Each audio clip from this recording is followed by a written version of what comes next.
It's February 27th, the year 2000. Now, my understanding is both of you were born in Centralia, Illinois. Is that correct? That's right. How did your families come to be living in Centralia? Well, they were both, Working for the Illinois Central Railroad. What? and I think your dad probably worked for them before mine did, Okay. because your parents, I think, were older than mine Okay. by a bit. Yeah. Did your families live in Centralia a long time? No, mine didn't. Mine did. Mine were born in Centralia And died there. and died there, right?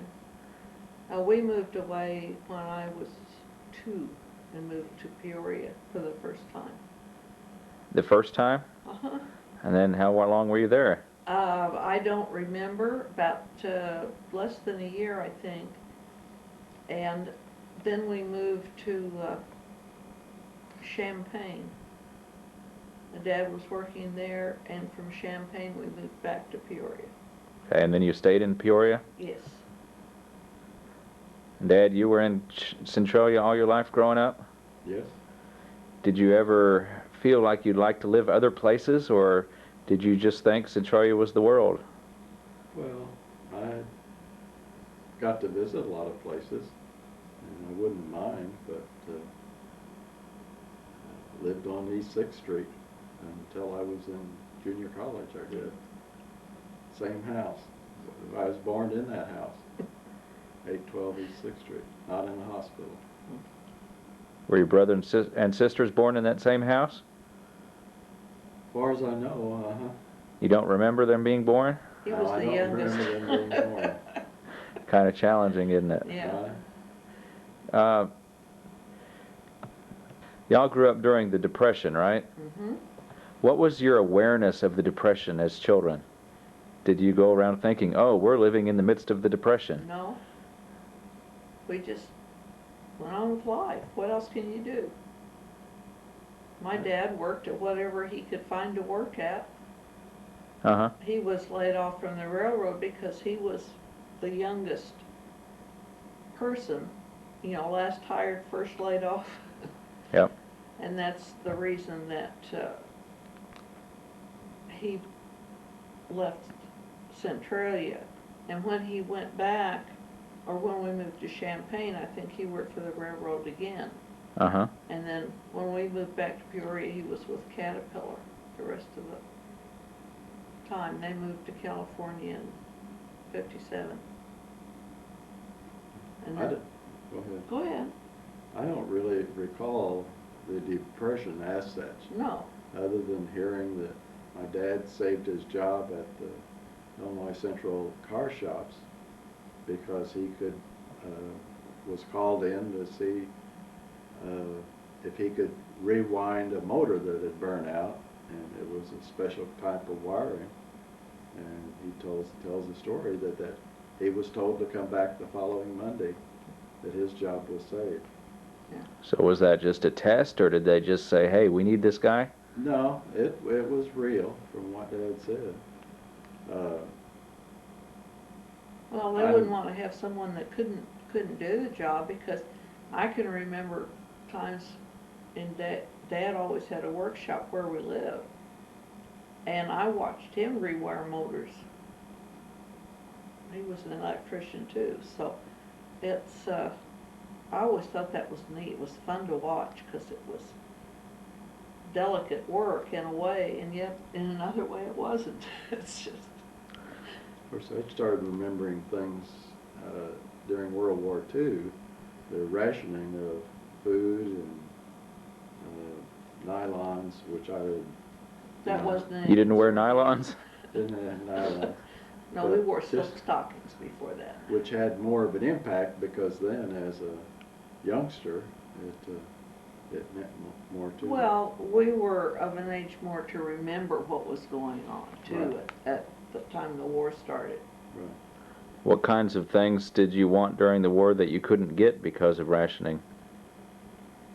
Do you remember? No? Remember anything in particular that you said, hey, Mom and Dad, I'd like this? Well, you can't have it. It's ration.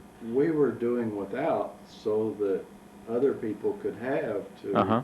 carry on the war against the Japanese and the German. Yeah, So it was part of our duty. It wasn't that we really missed. I We didn't, couldn't make a lot of trips in the car, and the No. cars, you couldn't get a new one because gas they was didn't make them. rationed. So you just learned Speed to live limit with it. was 35 miles an hour. That was the top speed. That was considered the optimum speed for gas usage in Uh-huh. cars then. The only thing I can really remember, and it wasn't that I wanted it, because I hadn't been saying, gee, I want this for Christmas, but my brother, who's about 10 years older than I, girlfriend no longer wanted her bicycle. And because it was 1941, or 1942, he bought the bicycle and gave it to me for Christmas. But you could not buy a new bicycle anywhere. Uh-huh. So that was a big thing for me. But then when you only get maybe one or two things for Christmas, that looms larger in your memory. Mm-hmm. And we were able to travel on the train, Sure. and so we could drive down or get a ride down or a taxi down to the train station. Probably one of the brothers or sisters, or an uncle or something, give us a ride to the train station, and we'd go on a pass because Dad worked for the Illinois Central. He could get a Yeah. pass on the Illinois Central, and it'd usually go to Chicago is where we'd go. And what was there in Chicago that you'd do? Had some relatives and some friends, and we got to visit the museums and things Yeah. like that. Which relatives did you have in Chicago? Well, the relatives who were not relatives were Uncle Fred and Aunt Lola. No, Yeah, Uncle Fred and Aunt Lula. no. Uncle Will. Uncle Will and Aunt Lula, right. Yeah. Yeah. So you visited them when you were growing up? Uh-huh. And so did I. You never met each other there, though? No. No, No, and we'd there was- stop in Centralia, and I don't think we ever ran across each other then either. No, not that I know of. No? So, Dad, how did your family get connected with them? Because Dad worked for Uncle Will at the Illinois Central Uh-huh. and the shops before Uncle Will got promoted to a job there in Chicago at the headquarters. So they became friends, too? Oh, yeah. Yeah. And then, of course, my dad worked under Bill's dad in that part. But Uncle Will and Aunt Lula were my grandmother's, Uncle Will was my grandmother Sill's brother. Uh-huh. So my grandma Sill was a Kelly maiden name. How do you think growing up when you did differs from the way kids grow up today? Well, in the first place, there was no television. There were no constant commercials on anything. We listened to the radio for home entertainment. We used to go to the movies on Saturday. It seemed like we went Saturday morning or early Saturday afternoon. You know, you'd see a serial on a Western, and then you'd stop on the way home at the drugstore and get a nickel ice cream cone. Nickel a dip. That was something. How many flavors did you have to choose from? Let's see, you had chocolate, vanilla, strawberry, and butter pecan. Okay. And the other flavors I never even heard of until I was grown. That's but we didn't have the concession stand like theater. Well, we had one, but it was just popcorn and candy. No drinks allowed in there or anything. If you got thirsty during the movie, you had to come out and get a drink out of the water fountain. You know, so the food Uh-huh. didn't end up sticky like they do nowadays. Was that your experience, Dad? Didn't you work at a movie theater one time? I worked at the Illinois and at the Grand. Uh-huh.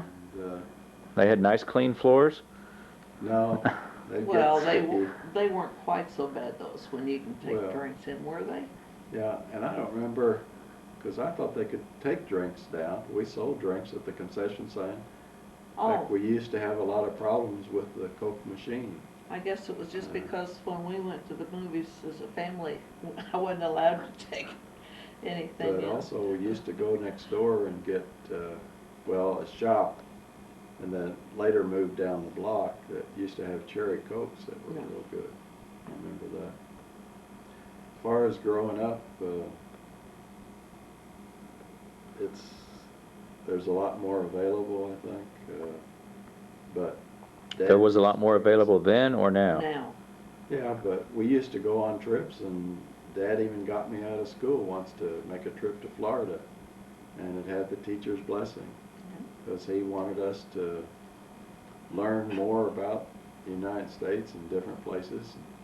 So when my brothers or sisters lived away, well, sometimes we would go when we could get a pass. He could get what they called a foreign pass. I think he could only get one per year. Mm-hmm. And that would be off the Illinois Central Railroad. Like to go to California, we'd take Santa Fe or something like that. So what kind of places did you all travel when you were young? Went to Chicago. Went to Chicago, of course, St. Louis. Went to Miami because I had an aunt that lived there, Which aunt was that? Aunt Viva, Okay. Gessling, Herman, and Viva. And then when Juanita got married, they lived in Florida, and we'd go down and see them. Mm-hmm. When they lived in California, we went out to see them there.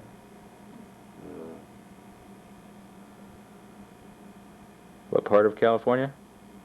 It was Southern California, San Diego. I thought you went up to see him in Monterey too. You what?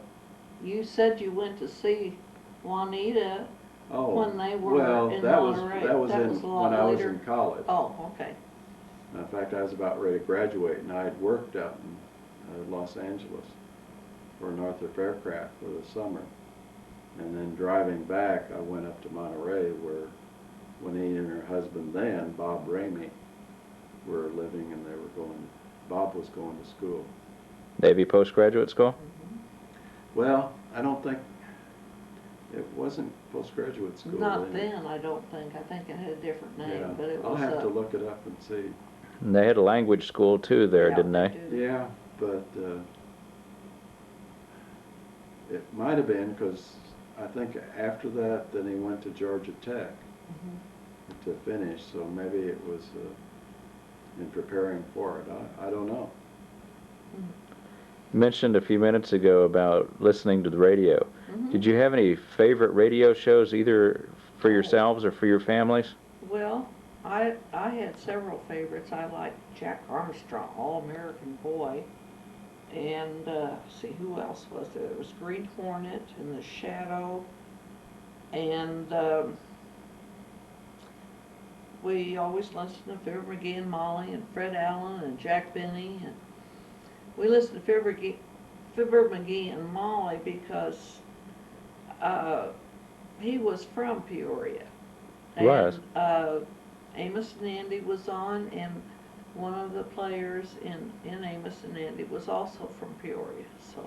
So you felt like you knew them? Well, they seemed a little closer to where we were than a lot of other actors were, Mm-hmm. radio personalities and things. But my favorite growing up was, that's odd, it was called Lux Theater. Mm-hmm. And every week they'd have it. It was, I can't remember how long it lasted, but they'd do a movie over radio. And then there was another show that was similar. It was called First Nighters, when they would do, like maybe a Broadway play or something like that. And they were just, close your eyes and imagine. Mm-hmm. And sometimes I have trouble with movies because they don't look like I thought they should. Right. I've read a book and I have a picture in my mind of what that looks like, and they're never quite the same. So. Well, you did. What were your favorites, or your family's favorites? I don't remember. I'm not sure I stayed in the living room where the radio only, as I recall, Yeah, one mostly radio. had one radio. Uh-huh. And that was a console that was about so high and about so wide. The size of a TV? Almost. Well, ours was And yet, there really wasn't much there. It was a shell. Uh-huh. the speakers down below. But I slept in a room in the basement, and that's where I was down doing things in the basement, or I used to play basketball with a little can and a tennis ball, and I'd shoot baskets in the basement with Uh-huh. a tennis ball. Yeah. Were you the only one that had a room in the basement? Well, it was the third bedroom, Uh-huh. and there was, at one point, a full-size and a twin. But all I remember was Chuck, my next older brother, and I used it, and then he went away to the Navy, so I had it all by myself because I was the youngest. I was the last one there. Even though we had the second bedroom upstairs, it was just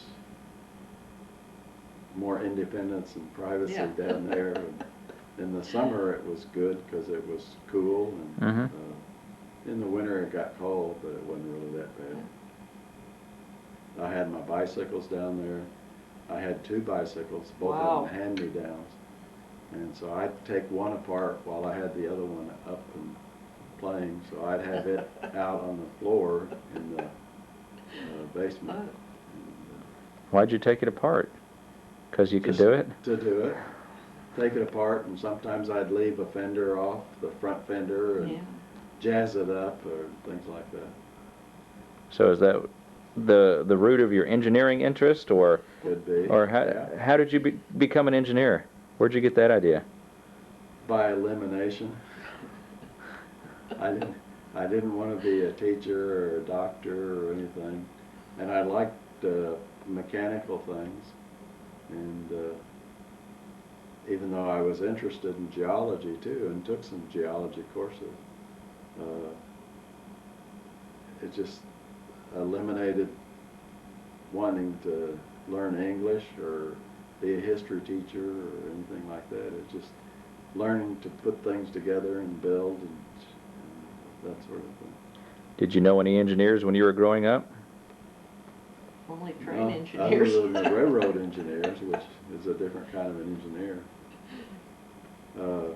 Bob Ramey, Juanita's husband, when he was at Georgia Tech, he studied engineering, but I don't think he got an engineering degree. But I was at an impressionable age, a Mhm. teenager at that point, and Bob encouraged me to study mathematics and things like that to help me in school. And so I think that helped mold. And then just interest in my father's interest on his work as electrician and diesel electrician and refrigeration and things that sort of thing.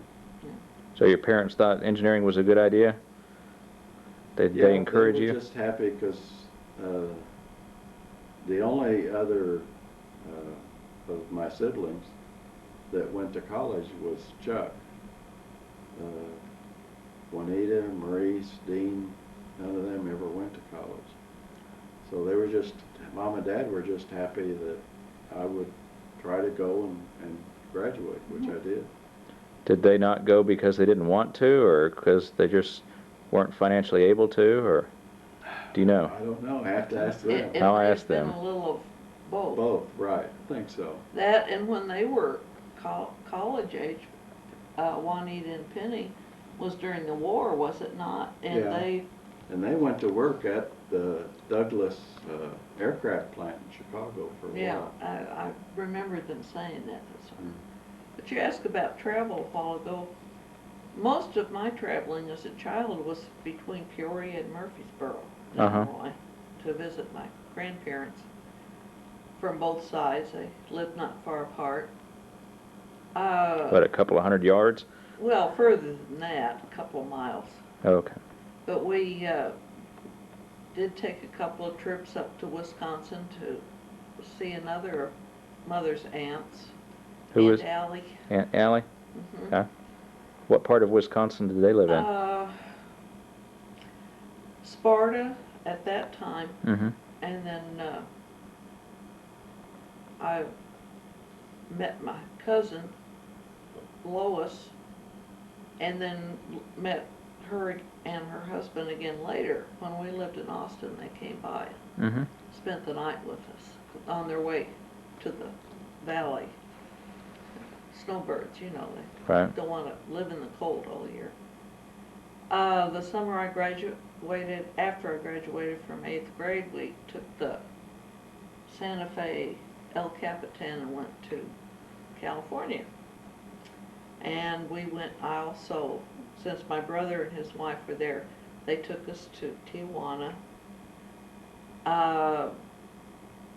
We went to it was interesting, the restaurant, the chef that owned the restaurant is the one who invented the Caesar salad. Mm-hmm.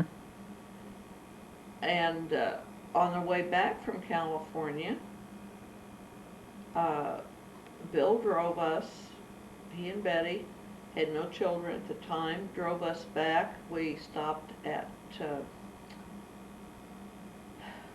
I think we went to Zion National Park. We went to Bryce Canyon. We went on then to Colorado, because Bill's wife Betty was born in Colorado Springs, and she had, I think it was just a good friend of their family, but she called her aunt, Mm-hmm. and lived just outside Denver in Red Rock. So we got to see that and went to the Elitch Gardens when it was an early amusement park. I understand it's moved and grown a lot now, but haven't been back there.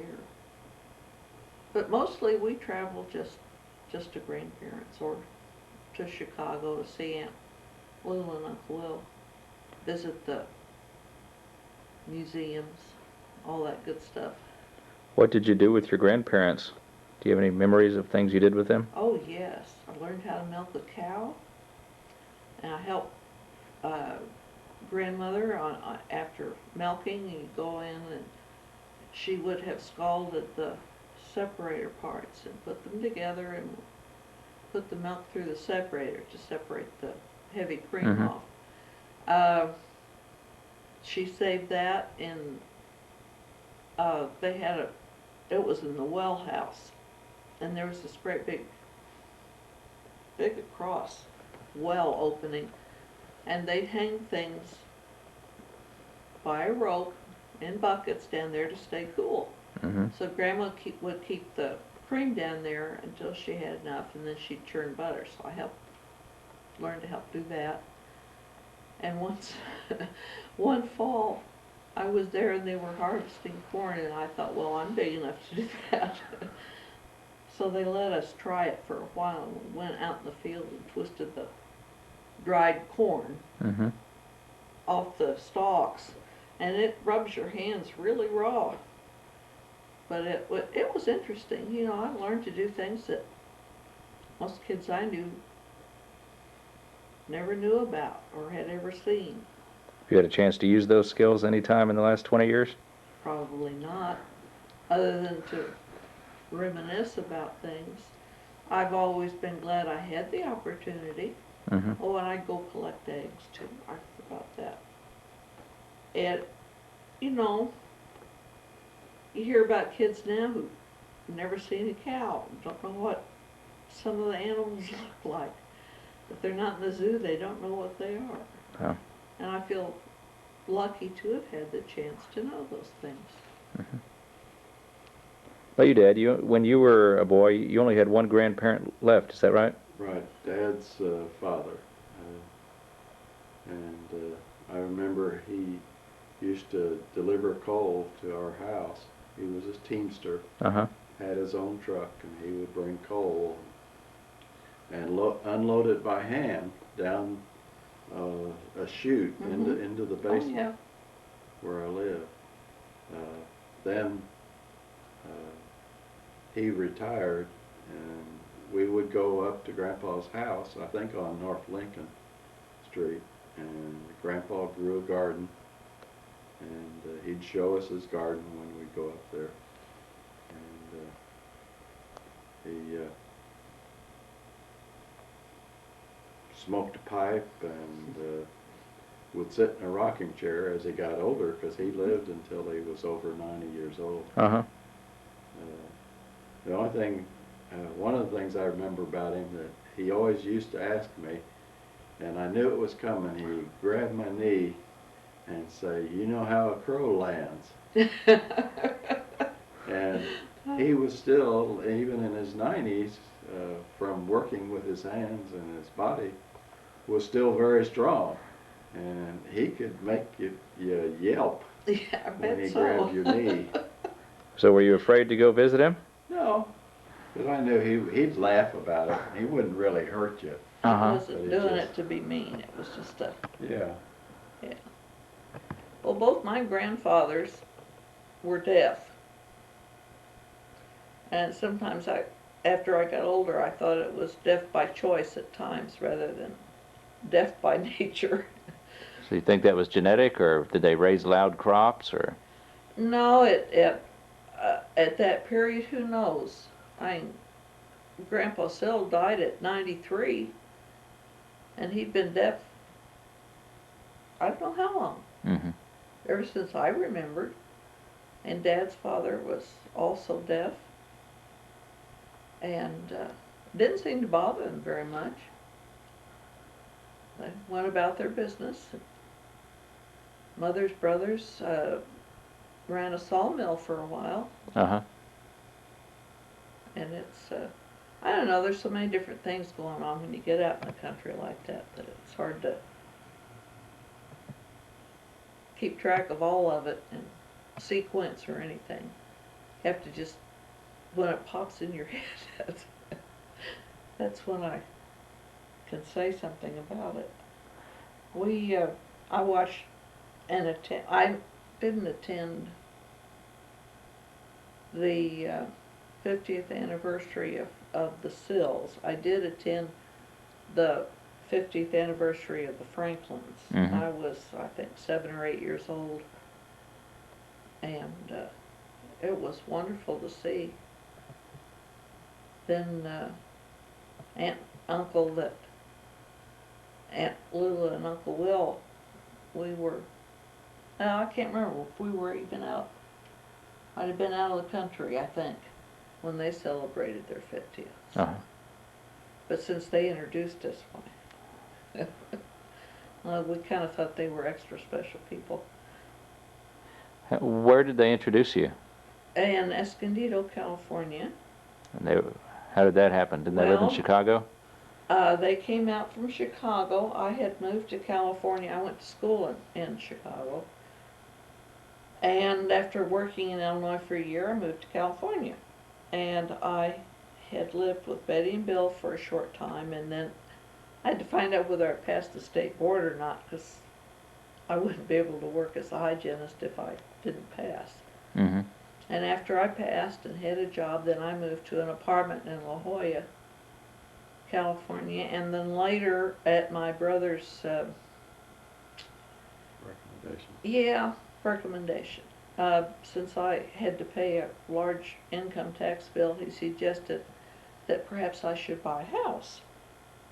So in 1957, I bought a house in Escondido. And in 1959, Aunt Lou and Uncle Will came out to visit. I think he'd retired then, or was close to it. And while they were there,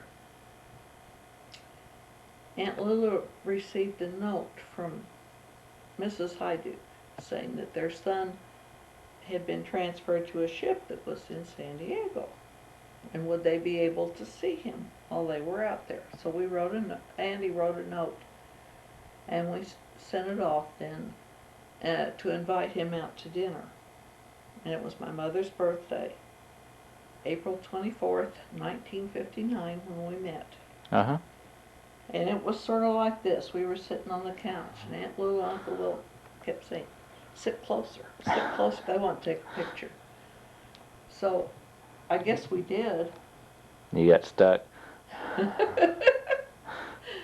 Well, then the next week, Bill called and asked me for another date, so I said sure, and he was gonna they were gonna be at sea all week, so he said when he got in on Friday, he would drive out and we'd go somewhere. Well, Navy being the Navy, they were tied up not at the pier, and out far enough, it took a while to get in. So actually, the time for the date came and went by an hour, almost 2 hours.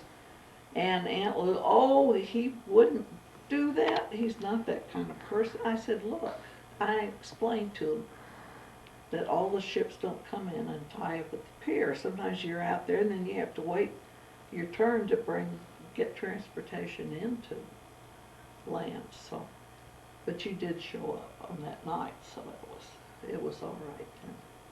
So we dated until near the end of May. Then we wrote for a long time. Uh-huh. And on July 25th, I got a phone call in the middle of the night, and it was a telegram from Taiwan proposing marriage. And I sent off an answer, yes. Being in the middle of the night, I couldn't think of a long reply. I got him in trouble because I sent the answer, yes. What were you supposed to say? Well, I suppose I could have been more explicit, because when a message goes to the ship, everybody can see it, or finally does. Was there any ambiguity in the message, Dad? Was what? Any ambiguity in the message? No. Okay. It's just that I You got teased a lot, and we also had a bunch of midshipmen Uh-huh. that were from college, and they had great delight in making fun and, Yeah. of the whole situation. And then you got back in the latter half of November, either just before or just after Thanksgiving. Just after, I think. And then we were married December 5th. So Jeff, we really didn't know each other very long, but we wrote long letters, and we wrote a lot of letters. And I don't know, when your parents know each other and other parts of your family know them, why, it seems like someone you've known for a long time. You don't have a sense of meeting a real stranger that, you know, well, Dad, what was it that caused you to go into the Navy? Well, at that point, it was there Korea. was in college. I had I forget the classification as a college student.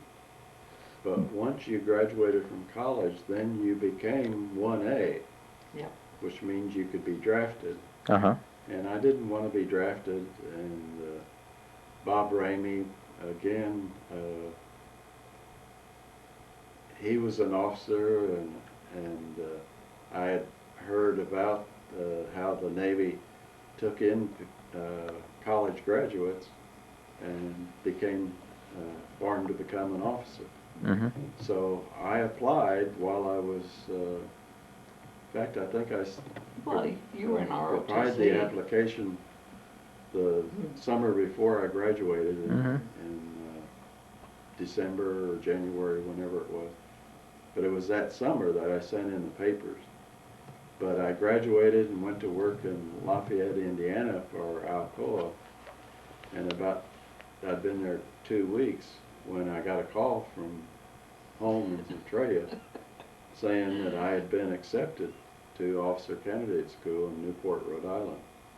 And that I had to answer immediately and also be in Chicago to on a certain day in February of '58, I think it was. No. Well, I graduated No, you're '57. No, retired after 20 years in September of '77. Yeah. right. Well, it was 20 plus 6 months, actually. Yeah. Yeah. Okay. In fact, a little over 6 months. Mm-hmm. But so a bunch of us met in Chicago and flew out to Newport, Rhode Island, where we went to Officer Candidate School, and then were commissioned that July. Is OCS difficult? Academically, no. After studying engineering at the University of Illinois, the academics was easy, Uh-huh. and it gave me more confidence because we had in our group graduates of Princeton, Yale, Harvard, Purdue, all kinds of schools, Uh-huh. and the academics, I said. But it was a test in many ways in preparing us to be officers. Mm-hmm. But also the weather in Newport was lousy, Yes.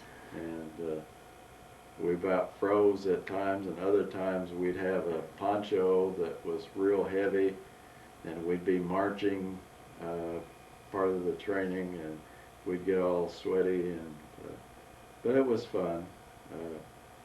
I remember Brother Chuck told me, I think probably wrote a letter, because I don't think then he was at home, to mainly keep my sense of humor.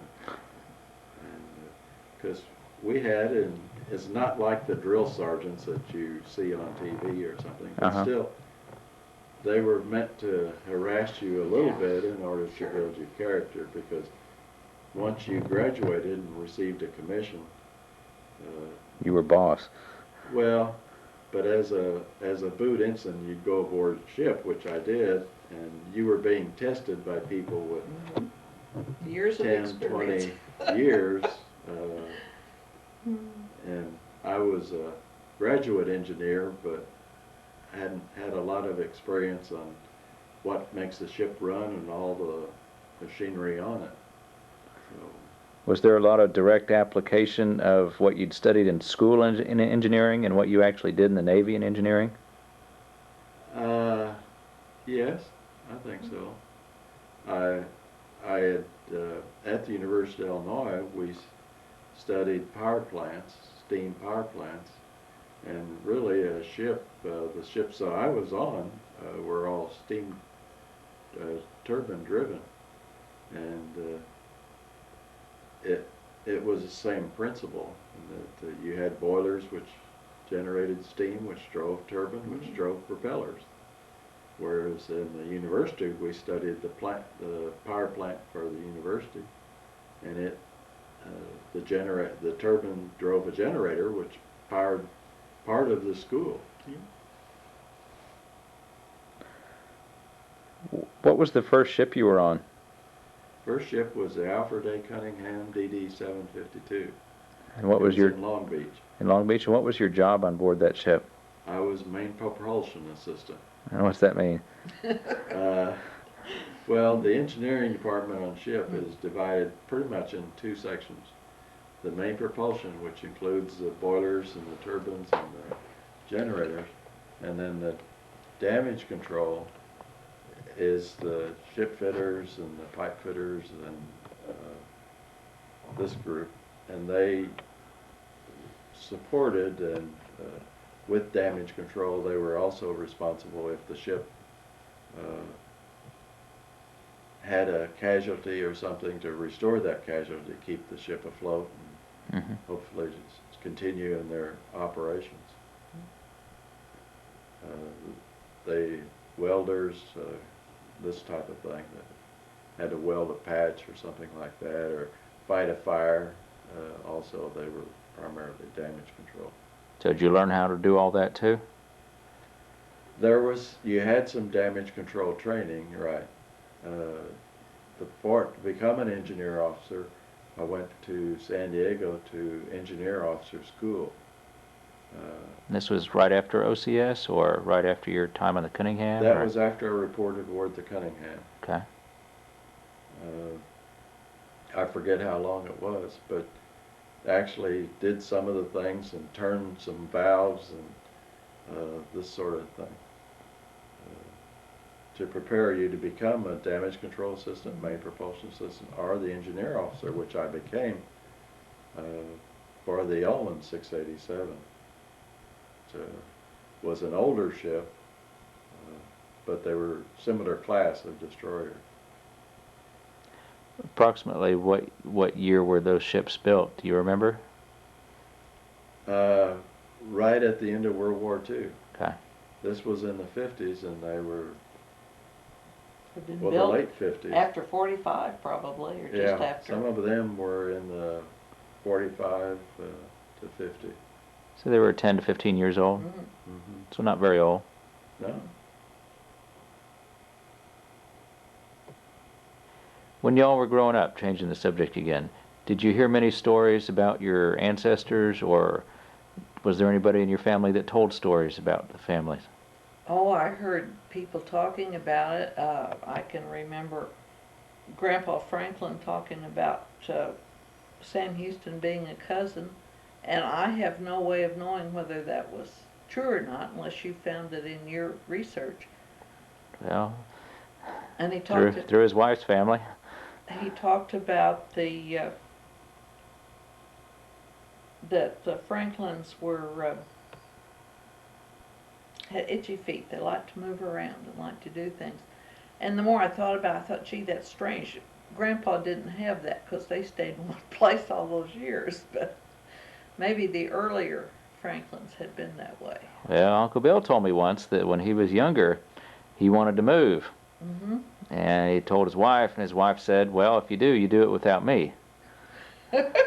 So I don't think he lacked the itchy feet. I think he just had a stronger connection elsewhere. Yeah, that's probably what it was.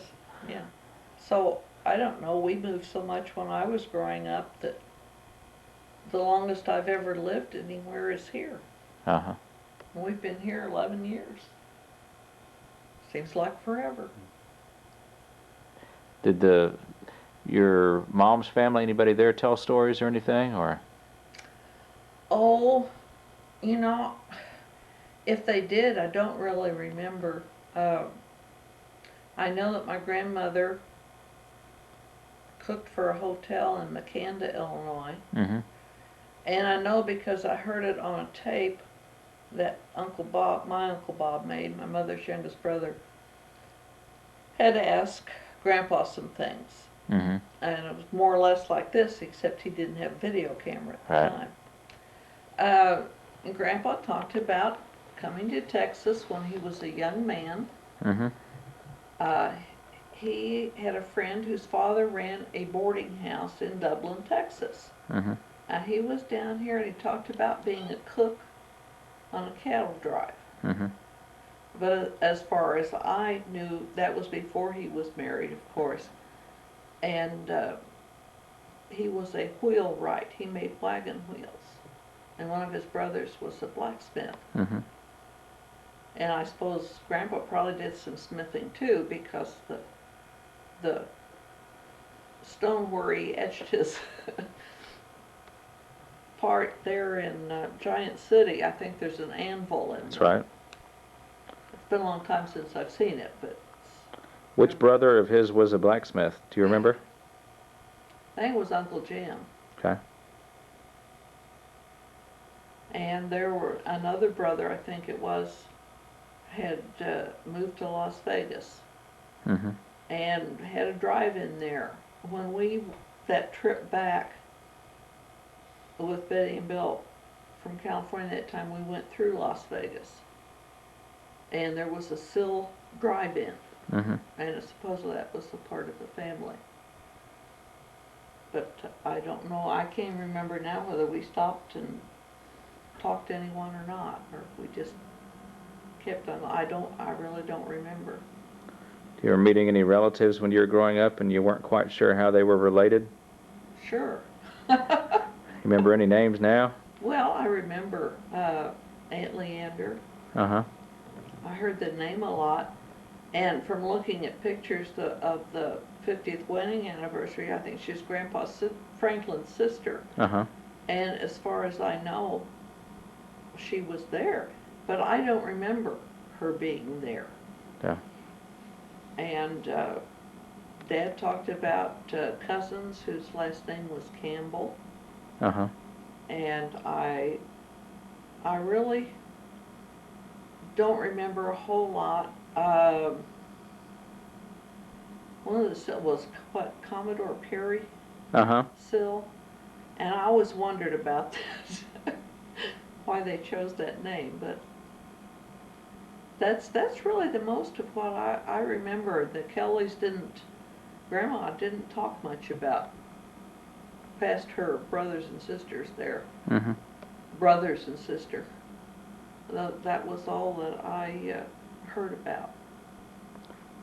My battery's drying up now, so I'm going to stop, but I'm going to pick this up later, okay? Okay. Thank you.